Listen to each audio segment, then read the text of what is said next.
Sopros de Prosa, podcast do músico e jornalista Roger Marza.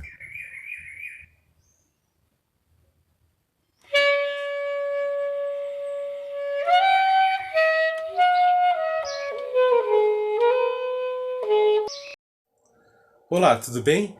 Meu nome é Roger Marza, sou músico e sou jornalista e vou contar uma história para vocês muito incrível, que está nascendo uma nova semente nos campos do Paraná, e elas não vêm da Terra, mas vêm do espaço profundo. É o estudo dos raios gama. Os raios gama são radiações eletromagnéticas parecidas com a luz, mas são 10 trilhões de vezes mais energéticos que a própria luz. Corpos celestes como buracos negros, estrelas de nêutrons e até a matéria escura emitem radiação gama, que se não fosse a atmosfera da Terra, nós estaríamos literalmente fritos. E essa radiação gama será estudada por um novo telescópio chamado Cherenkov Telescope Array, o CTA.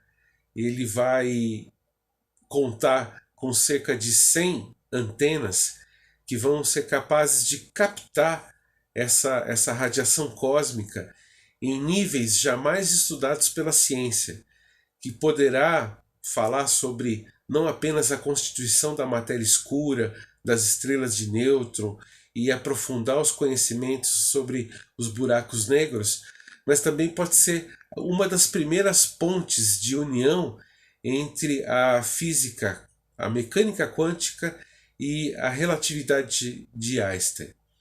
E eu escrevi uma matéria sobre esse assunto na edição de abril de 2022 para a revista Galileu. Assine a revista Galileu para você conseguir ler essa reportagem, que está muito interessante. E essa é um projeto que tem uma participação de pesquisadores do mundo inteiro e tem também uma participação muito importante de cientistas brasileiros. A FAPESP destinou cerca de 10 milhões de reais para a construção de 9 telescópios a princípio, num primeiro momento, e a Fundação Araucária, lá do Paraná, ela investiu outros 1 milhão de reais para a construção de pelo menos um telescópio e para o pagamento de bolsas de pesquisa para os cientistas brasileiros estudarem isso. E lá no Paraná foi criado o Núcleo de Pesquisa e Inovação Fenômenos Extremos da Natureza, que reúne pesquisadores incríveis como a professora Rita de Cássia dos Anjos, da Universidade Federal do Paraná, que fica lá em Palotina, e também o professor Jaziel, que é da Universidade Tecnológica Federal do Paraná, que fica lá em Medianeira.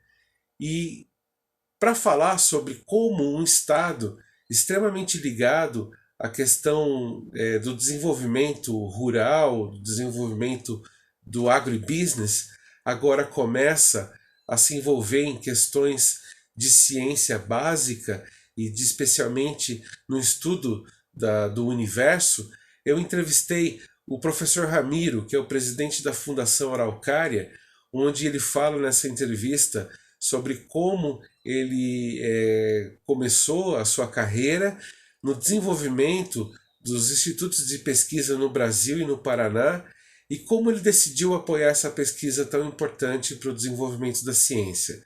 É isso aí. Conto com vocês nessa entrevista. Um abraço. E o Paraná ele é um estado conhecido pelas suas grandes cooperativas, pela agricultura, né? Eu já estive aí pela Globo Rural e queria ver com o senhor como foi essa decisão de investir em ciência básica, né? Em um projeto que olha para sementes do espaço, né? Vamos dizer assim. Não, na realidade, deixa eu falar um pouquinho, vou um pouquinho historiar minha trajetória, até porque tem muito a ver com a nossa percepção de gestores de ciência, tecnologia e inovação, né? Eu tenho uma trajetória aí na área de mais de 4 décadas aí, né? Então Eu estou envolvido com o desenvolvimento científico e tecnológico do Estado do Paraná desde a década de 80, né? Então, a minha instituição base academicamente era a PUC Paraná. Eu, inclusive, no início dos anos 90, eu fui pró-reitor de pesquisa e pós-graduação da PUC. Eu sou engenheiro por formação, né? E aí fiz minhas pós-graduações na década de... A pós-graduação, é que eu gosto de dar os antecedentes para mostrar que os tempos eram diferentes, né? A pós-graduação, em estrito senso, no Brasil, ela é relativamente recente. Ela começou em 64, né? O primeiro programa de pós-graduação. O Brasil tinha sempre um modelo de pós-graduação que era um modelo, não era, que era um modelo francês, né? Nossa educação teve muita influência da educação francesa, europeia, ali, ibérica, né?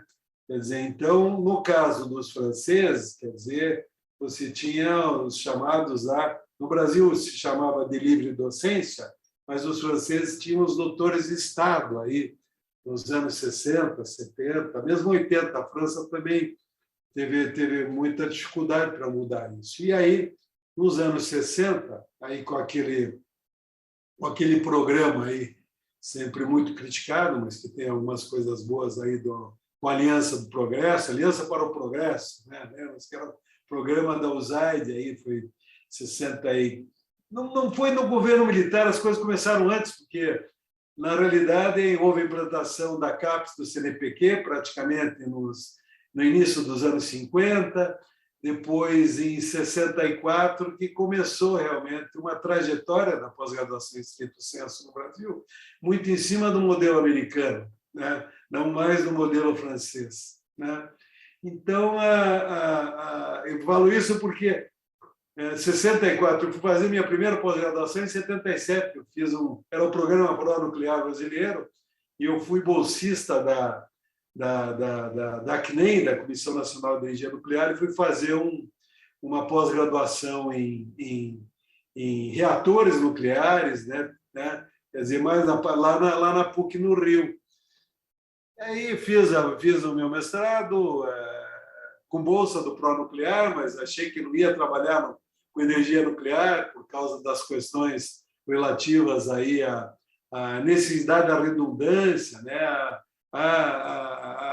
Tive disciplinas de blindagem, proteção radiológica, digo, esse troço aí não vai funcionar, porque acontece o que aconteceu em Fukushima, lá, né? Quer dizer, então, ou Chernobyl, lá, quer dizer, um acidente, não, mas os reatores hoje são seguros.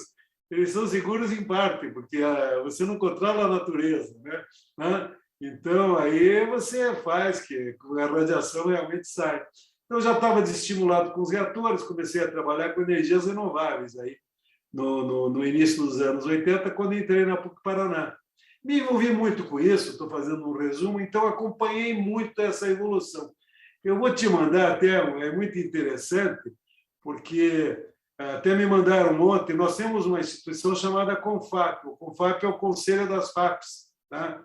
Das Fundações de Apoio à Ciência, Tecnologia e Inovação no país. Hoje, nós temos 26 FAPs. Tá? A primeira foi a FAPESP. Tá? A FAPESP foi criada em 1960. Depois foi a FAPERGS, em 65. Daí a terceira já foi a FAPERG, em 1980. Tá?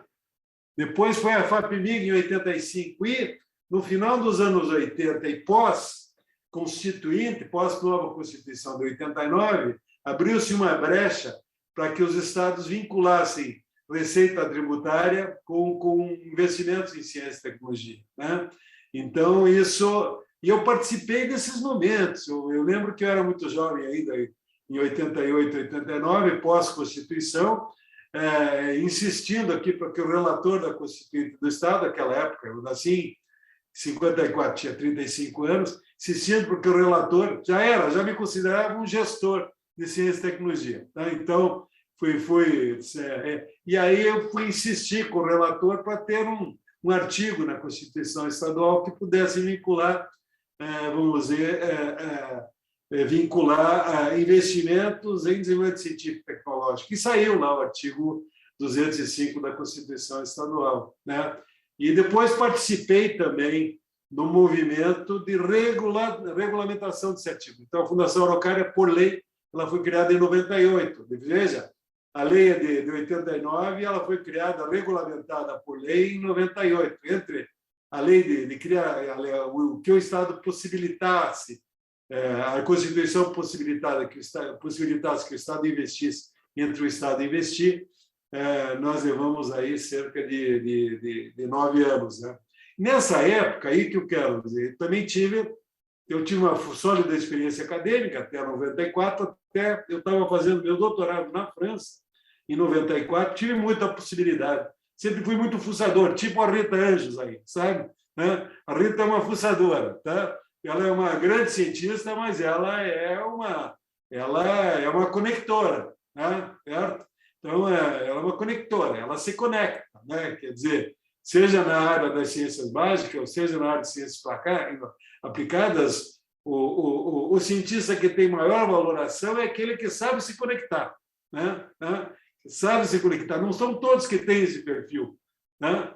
Mas a Rita tem esse perfil, né? A Rita Anjos tem esse perfil, ela sabe se conectar, tanto que ela é muito jovem, né? E a hora que eu tive a primeira reunião com ela, digo, ó, essa é uma pessoa que a gente tem que apoiar, tá? Vai muito na sensibilidade, tá? De como é isso. Não é só quantas publicações teve, tem cientistas que escrevem muito, que são muito considerados, mas que não têm, vamos dizer, um talento de conexão, de criar coisas novas, sabe? Coisas, vamos dizer, eu chamo aí de novos arranjos, né? Então, aí eu fui em 98, eu estava na França em 94, o Jaime Lerner foi eleito governador do Estado e eu já me convidou para ser secretário de Educação. Então, eu fui secretário de Estado durante 8 anos. 4 anos como secretário de Educação, depois mais 4 anos como secretário de Ciência, Tecnologia e Ensino Superior. E a Fundação Araucária ela foi criada em 98, mas ela foi implantada a partir de 99 na minha gestão, né? E eu vinha dirigir a fundação em 2018, depois, 2019, né? Já na gestão do governador Ratinho Júnior, né? Ele, aliás, eu sempre falo, porque eu trabalhei com o Jaime 8 anos, o Jaime era um gênio, uma pessoa com uma trajetória excepcional na gestão de cidades e tinha uma visão espacial, inovadora, maravilhosa em relação ao Estado. Mas o Jaime era fundamentalmente um homem de cidade, ele não era um homem de território, por exemplo, que nem o Estado, né? Ele foi muito melhor prefeito do que foi governador, né? Então, aí, governador precisa de relações políticas, precisa ter talento político, né? Precisa ter talento político. Esse governador nosso atualmente é sereno, é sensato, é trabalhador, então está dando um grande prazer trabalhar com eles, até porque eu conheço a história dos últimos 50 anos do Estado do Paraná, acompanhei todos os governos, né? Ou na academia ou dentro daqui, né? Inclusive os governos federais também, né? O cabelo branco dá essas vantagens para nós, né? Então, daí e eu tinha aí outro fato. Durante esse período, aí 2013, 2014, estava afastado, nunca trabalhei, já me tinha. Nós saímos do governo, depois entrou o Requião, e o Requião e o Jaime Lerner eram adversários políticos sólidos, mais o Requião do Jaime que o Jaime do Requião. Mas eu nunca me senti bem em trabalhar com governos que eu não me dou bem, que eu não acho que eu não tenho relação. Tanto que eu fiquei afastado dos governos do Estado desde 2003, né? Desde 2003, acompanhando, etc., mas acompanhando ou na academia ou na iniciativa privada. Mas a partir de 2013, eu estava dando uma consultoria aí para o sistema FIEP, na implantação aqui no Paraná, do chamado PAC da Indústria, dos Institutos Senais de Tecnologia e Inovação, e aí eu digo, pô, mano, já era 2013, né? Eu comecei estava um pouquinho afastado dos números do Estado, mas tinha percebido, comecei a perceber em 2013, 2014, que o Paraná tinha se qualificado muito. Tá? Eu ter uma ideia, por exemplo, na época quando eu acabei meu governo, a minha gestão de secretário de Ciência, Tecnologia e Inovação, nós tínhamos em torno de 5 mil doutores no Paraná. Hoje nós temos em torno de 20 mil. Né? Então, em 20 anos, nós multiplicamos por 4 esse número de doutores. E aí também o arranjo institucional que está muito bem distribuído em todo o Estado. Mais ou menos um pouco parecido com São Paulo, mas diferente de outros estados, nós temos instituições de ciência e tecnologia, as universidades públicas em todo o Estado do Paraná, em 160 municípios do Estado do Paraná. Né? Então, em 160, temos 7 universidades estaduais, diferentes graus de desenvolvimento. O cidadão paranaense investe muito nas suas universidades. Proporcionalmente, nós investimos mais que São Paulo.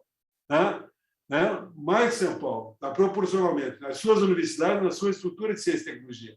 Não é só na FAP. A FAP até a Fundação Local é pequenininha perto das outras, mas é que o Estado já investe muito no seu sistema de ensino superior.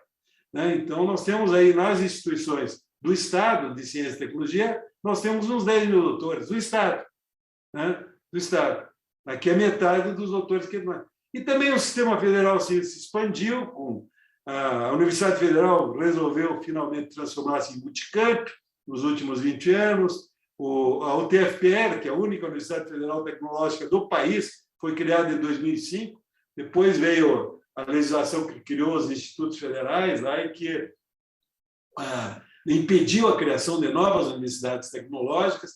Daí, no governo do presidente Lula, em 2010, antes do presidente sair, foi criada uma instituição muito interessante que nós temos, federal, que é a Universidade Federal Fronteira Sul, que ela pega os 3 estados e ela está nos municípios de fronteira, quase. A sede dela é em Chapecó, mas ela tem 3 campi no Rio Grande do Sul, 1 em Santa Catarina e 2 no Paraná. E também foi criada a UNILA, lá em Foz do Iguaçu, que é a Universidade Federal de Integração Latino-Americana, que todo mundo diz assim, olha, o fundo era um fundo de criar lideranças bolivarianas. Até no início podia ser isso, sabe? 2010, 2009, 2010. Mas o fato é que você levou para Foz do Iguaçu em 10 anos 400 doutores. Então, esse é o grande ativo da sociedade do conhecimento. Então, você veja, a UTFPR foi implantada ela só tinha campo em Curitiba e eu acho que Pato Branco, como o Cefet. Cefet se transformou em Universidade Federal Tecnológica, daí hoje tem 14 campi em todo o estado do Paraná, inclusive lá em Medianeira, que o grande parceiro da Rita Anjos é o Jaziel, que está em Medianeira. Aí eu estive lá em Medianeira. Você esteve lá? Em 2019, eu fui pela Globo Rural, numa cooperativa, esqueci o nome da cooperativa. Tem a cooperativa Lar, tem a cooperativa Lar, tem a Frimeza, tá? Então, tem a Frimeza, tá? Ali o Paraná tem um sistema cooperativado extraordinário, né? A Lar cresceu muito. Nos últimos 10 anos, ela saiu de um faturamento de 3 bilhões anuais para 17 bilhões de reais. Essas estão crescendo muito. Eu fui na Copacol. Você fez a Copacol também. Tá? Você veja, das 10 cooperativas mais importantes do país, 5 estão no Paraná. É a Coamo, a Cocamar, depois a Copacol, a Lar e a Cevale, que estão lá no oeste. As 3 estão lá no oeste. Tá? Depois você tem outras cooperativas excepcionais no Estado. Então, o sistema cooperativado é muito forte. Né? E a economia do Brasil ela se interiorizou. Né? É que a gente não percebe isso. Tá? Quer dizer, o Brasil ainda está com a mentalidade que as coisas acontecem no Rio, em Brasília, mas as coisas estão acontecendo nesse novo Brasil. Né? A economia se interiorizou. Né? Quer dizer, com a criação dessas novas estruturas de ciência e tecnologia também, né? Formação de recursos humanos. Então, aí, você veja só essa expansão da Universidade Federal, com a criação do campus da Ipalutina, onde a Rita está, né? Certo? E essa expansão da UTFPR com a criação do campus de Medianeira possibilitou que nós tivéssemos lá no oeste do estado uma personalidade que nem a Rita Anjos e uma personalidade que nem o Jaziel, né? Que é o parceiro dela né? Então, aí, eu já tenho uma visão do Estado, conheço bem o Estado, a hora que me procurar, né, então ela me mandou um WhatsApp, né, e nós estamos muito focados no que nós chamamos, né, na nossa gestão, são chamados novos arranjos de pesquisa e inovação. Quer dizer, com esses 20 mil doutores, eu posso te assegurar que nós temos competência, pelo menos para conversar com qualquer grupo de pesquisa do mundo. Tá? Pelo menos eu acho um grupo de 5, 6 cientistas para conversar com qualquer grupo de cientistas de pesquisa do mundo. Então, a visão que eu comecei a desenvolver a partir de 2015, 2016 é que eu não preciso mais ter.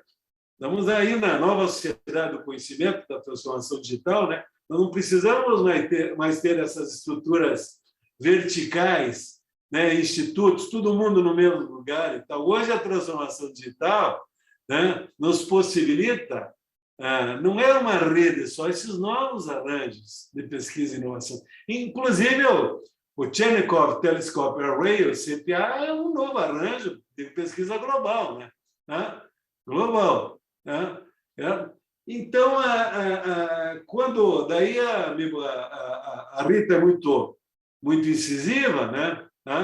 Ela daí via reitoria da Universidade Federal e reitoria da UTFPR, ela e o Jaziel nos procuraram, nós fizemos uma reunião online, eu não conheço ela pessoalmente, nunca tive com ela, fizemos uma reunião online e ela nos contou, professor, está acontecendo isso, isso. Eu, como tive muita vivência internacional também, né? Eu estudei no Canadá, estudei na Holanda, estudei na França, estudei nos Estados Unidos, então a gente tem uma vivência internacional. Eu viajei praticamente o mundo inteiro, conhecendo universidades e grupos de pesquisa.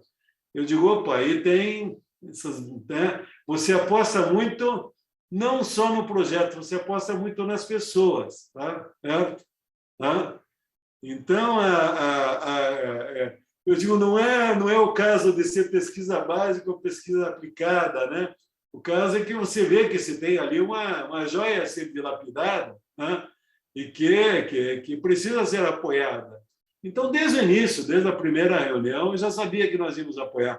E como daí elas criaram um novo arranjo de pesquisa e inovação nessa área dos fenômenos extremos do universo, né? Então, estão conectados com o Chile, estão conectados com o mundo inteiro, com a USP, com a Europa, tá? Estão conectados com o mundo inteiro. Então, o apoio foi para a iniciativa, quer dizer, não foi para... Não, porque isso é importante. Importante é o grupo que está envolvido, são as pessoas que estão envolvidas, né? Então, e ela é viradora, tanto que Confap tem aí ela teve o projeto dela aprovado lá no Instituto Serra Pilheira. Eu nem conversei com ela sobre isso aí. Daí o Instituto fez uma parceria com as FAPs para ver se tem 2 no Paraná que foram aprovados, mas eles não tinham, eles tinham recursos para apoiar 10, tiveram 20 aprovações, né? E se o Paraná podia aprovar os outros 2, digo, olha, o Cherenkov Telescope Array nós já estamos apoiando, né? Então não precisamos apoiar mais.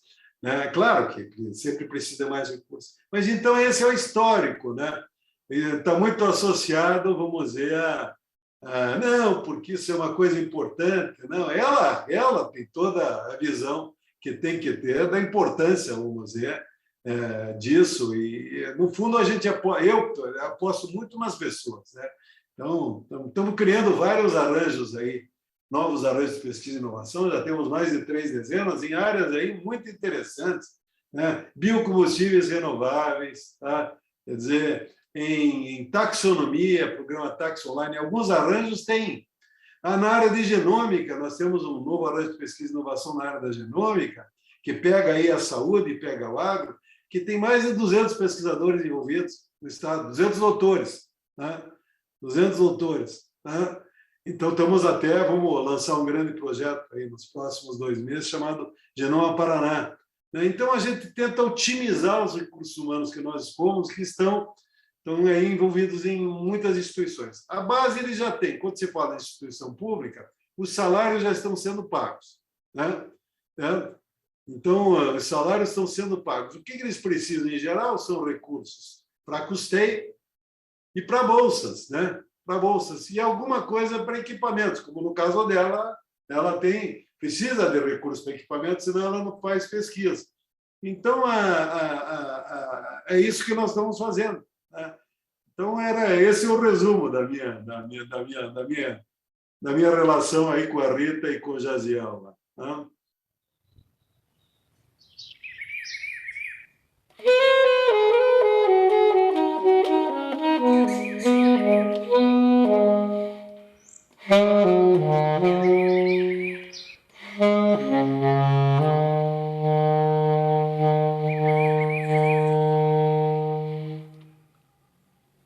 Sopros de Prosa, podcast do músico e jornalista Roger Marza.